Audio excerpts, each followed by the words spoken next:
Hello, my name is Garrett Perry. This is project UC-69, the Interactive Training Game Suite. I'm currently logging into the system here. My team and I have been tasked by the Dobbins Air Force Base to transform some of their traditional PowerPoint presentations into interactive training games. I'm currently turning down some volume settings and selecting the STINFO or STINFO game. This is the game we're presenting here at C-Day. The player will load into the third floor of this 3-level office building. They're now in the meeting room.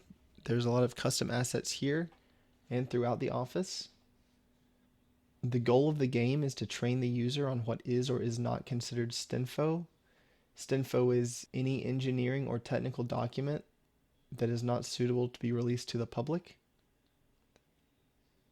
The player's goal is to take photos of various objects that have been assigned to them around the office. This can be accomplished by pressing the Q key while looking at an assigned object. Once they've done this, the object will be marked off of their assignments list. However, the challenge comes from the STINFO objects placed around the office. If a player takes a photo of an assigned object that has STINFO in the frame, the photo will not count, the assignment will not be marked off, and the player will be informed on why the object in the frame is considered STINFO. This is the second floor office. There's a lot of custom assets in here, much of which is STINFO.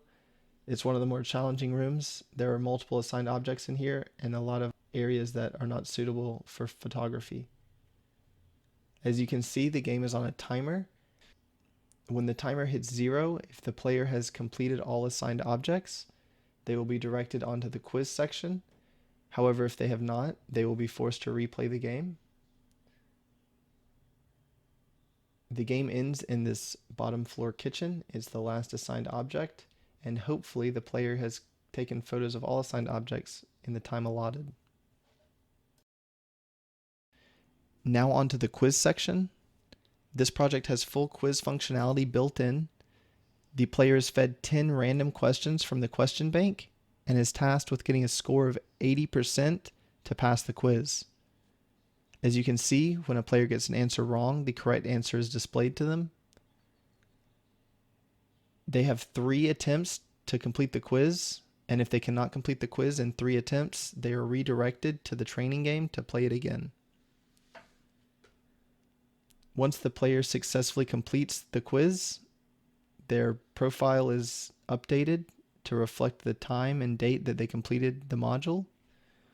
Once they complete all 3 modules, the date and time is again recorded, and their account is marked as complete.